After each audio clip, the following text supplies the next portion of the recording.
There are two things that makes up the prophetic office: the light and then the eye. It is dangerous when we begin to speak about the prophetic and we are not speaking about the language of the prophetic. So the language of the prophetic is important. There is a way you must say things in the prophetic ministry. You miss the language, it becomes funny. You get the language right, you will enjoy it. So the language of the prophetic, the character of the prophet, the light in the prophetic, the eyes of the prophet, the ministry of the prophet, all these things, if you want to actually enjoy the prophetic ministry, then you must understand them. If you don't understand the language of the prophet and you don't know that there is the eye and the light of the prophetic, the character of the prophet, the ministry of the prophet, who talks about the assignment, the responsibility, the protocols, all those things of the prophetic ministry. And all these things actually must be understood so that we will not mislead ourselves. Everybody is designed to hear, but the way sometimes we speak after we hear is the problem. The truth is that many people have spoken their way out of relevance in the prophetic ministry. It is the responsibility of God to show you the vision. Presenting the vision and speaking the vision is not God's responsibility. It is now your duty. So the way you even present or the way you even speak about the revelation that you have received from God will actually determine whether you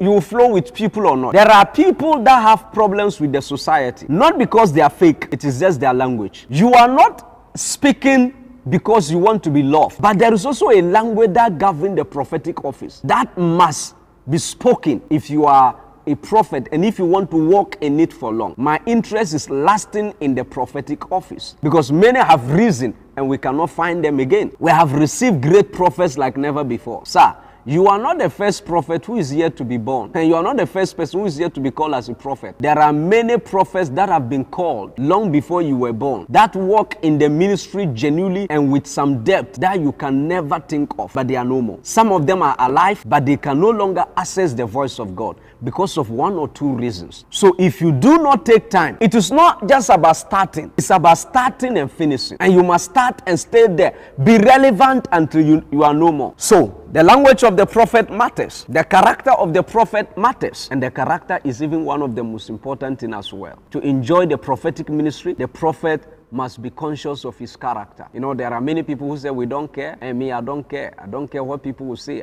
Charlie, none of us care, but sometimes we do our best. There are some information we cannot control, but sometimes we must make sure that whatever they are saying, if it is negative, then it is not true. Because you can influence what people will say about you. Myself, sometimes I hear things about myself and I'm so shocked. But the truth is that I make sure that if they follow up and if the person saying it decide to do investigation, it will not be true. But if what they are saying is true and it is not actually good, don't pretend and say, I don't care. Accusation can be the voice of God. It is not all the time the Lord speaks to us audibly. Accusation can be a voice from God. Insults can be a voice from God. Persecution sometimes can even be a voice from the Lord. The Lord can speak to us sometimes using persecution. It got to a time when God wanted the gospel to spread beyond Jerusalem. The Bible said the apostles enjoyed the tables in Jerusalem because the people have sold their lands, properties, and brought them on the feet of the apostles. And they were enjoying the money from the sales in Jerusalem until the Bible said, and there arose persecution. And when the persecution arose, they scattered. Some were now in Galilee, some were Bethlehem, different places preaching the gospel. Now that was the Lord speaking to them. It is not all the time the Lord speak audibly. Sometimes the Lord speak through persecution, through accusation, through insult, even rejection can be the voice of God. Jephthah was rejected in one part of the earth. He moved to another place and they came to him and said, ambush came to that city that rejected him. In his absence, they were ambushed so that they can see his glory and then they can know that he was profitable. They went back begging Jephthah to be their army commander. It was after the rejection, Jephthah became a commander. So sometimes rejection can even be God speaking to you as a person. So you must understand all this so that you can easily flow and walk with them.